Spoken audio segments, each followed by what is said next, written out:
Hello, everybody. I hope you guys are all having a lovely Sunday.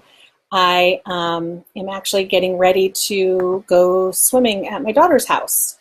She's married. Okay, so we are going to be talking about creating your ideal client. And at the end of this, I'm going to go ahead and give you an opportunity to get a free ideal client guide that will help you literally step by step by step to create your ideal guide or avatar. You'll hear it both ways when you're in business, avatar and ideal client. So how many of you guys have said, my business could get really big if I could just find those right clients? If you have said that, then you're definitely not alone. There is not an entrepreneur alive that hasn't thought that at least once.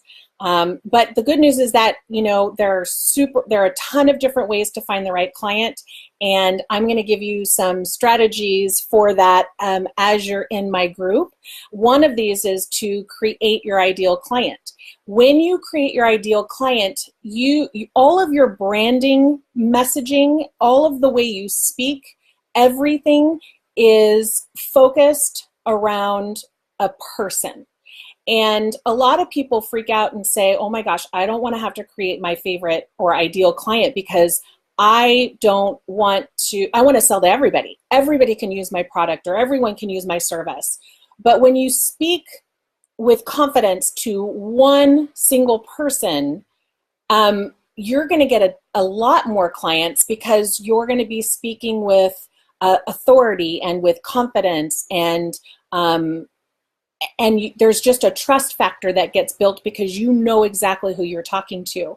And a lot of my clients find that they have a hard time creating that ideal client. So I'm going to give you a couple steps that you can go through, and of course this guide at the end of this. But basically, the first step is to know who you are. And everybody said, oh, I know who I am. I've been alive for X number of years. But that's not what I mean. What I mean by who are you is who is your business? And there's a number of questions that you're going to ask about that. So you need to know who you are in order to know who you want to work with. And it also enables you to create an elevator pitch. And if you don't know what an elevator pitch is, it's, one or two sentences that you really know by heart, that when someone says, what do you do? Instead of saying, I'm a photographer, as an example, you would say, I'm a wedding and engagement photographer who specializes in bright and colorful and classic images. Or I am a travel agent. To be more specific, you can say, I'm a travel agent for people who are adventurous. So it just sounds a little bit better when you know exactly who you're serving and what they're looking for. And to do that, you want to know your ideal client. So to know who you are, your business, you want to know what do you make, or what is your service that you sell? Who are these products or services for? Very specifically. And once you know that, then you're going to narrow it down even more. And make sure you consider your passion, as you'll typically be much happier when you're selling things that you believe in or you're passionate about. The next step is to know your competitors. And it is really important to know your competitors, because knowing them will help you to figure out either who you want to be within that area or how they're not serving people so that you can serve in that industry. So you'll want to know their price point, what they offer. You'll want to know how you're different and how you're the same, and really where they're failing, because oftentimes the best ideas or products or services come because somebody wasn't helped in a certain area, and so they create that product or service for what they needed and nobody else was helping with, or were not doing a good job helping. Then the next step in that process is to do your homework. Read online blogs for small businesses, read magazines, watch TV, like news stories. You want to know anything that has to do with the industry that you're in. Is there a LinkedIn group that you can join on that industry? Is there a foremost authority or expert in the field? You'll want to sign up and get all of that person's information. Is there a Twitter chat discussion that you can follow? Is there a Facebook group that you can follow? On and on and on. And also in person. In this digital age, don't forget that there are in-person groups that can help you. Not just help you with encouragement and skills and training, but also to find your clients at the same time. So as you read and you listen, focus on what your industry is saying about the opportunities out there, and even more important, where the holes are or where the future is going in that industry. And also too, this is just a tip for me because I'm very big on productivity. If you go and do all of this, you're going to probably sign up for a number of different email lists and things like that. Make sure that you select week only, like every week emails.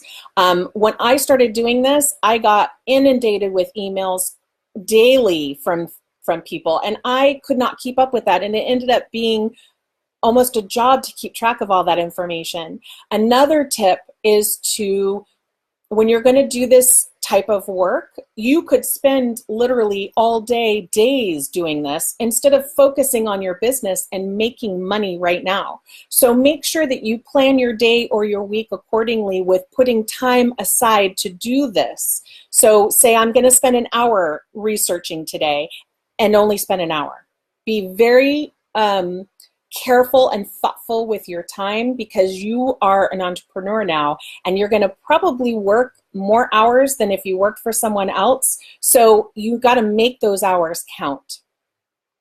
The other thing that you want to do in creating your ideal client is you want to there's different theories out there. Creating a story has always been helpful for me, but the bottom line is that you want to know a lot of details about this person, and I mean super, super, super specific.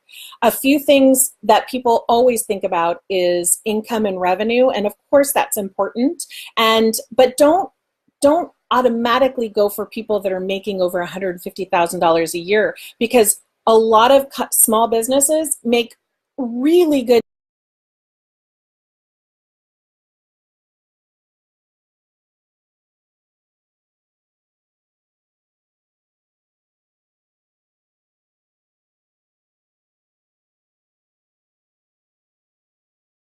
money from people who are in the median income area. So don't make some assumptions when you start going into this. And looking at all of your clients that you work with now that you love, if you know or can figure out what their income is, that'll really give you a roadmap on where that income is. But you also want to get real specific. You want to know what kind of car they drive, what kind of brand clothes that they wear, what movies they would see, what stores they shop in, where they like to vacation.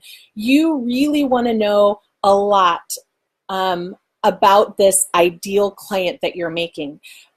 So you can give this ideal client a name so that when you're going to write a blog, you can say, okay, I'm going to think about Susie, if Susie is your ideal client, and you're going to be in that blog or on the video, you're going to be speaking directly to her or him, as it turns out.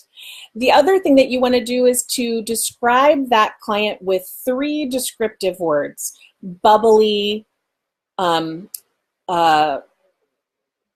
happy, negative, depressed, like whatever your 3 words are, you want to have those descriptive words, because those descriptive words not only help you in terms of creating blogs and things like that, but it'll also create your brand, which extends to every part of your business, from the website to the type of logo you choose. 3 brand words, 3 adjectives that will describe your business are going to be the same 3 adjectives that describe your ideal client.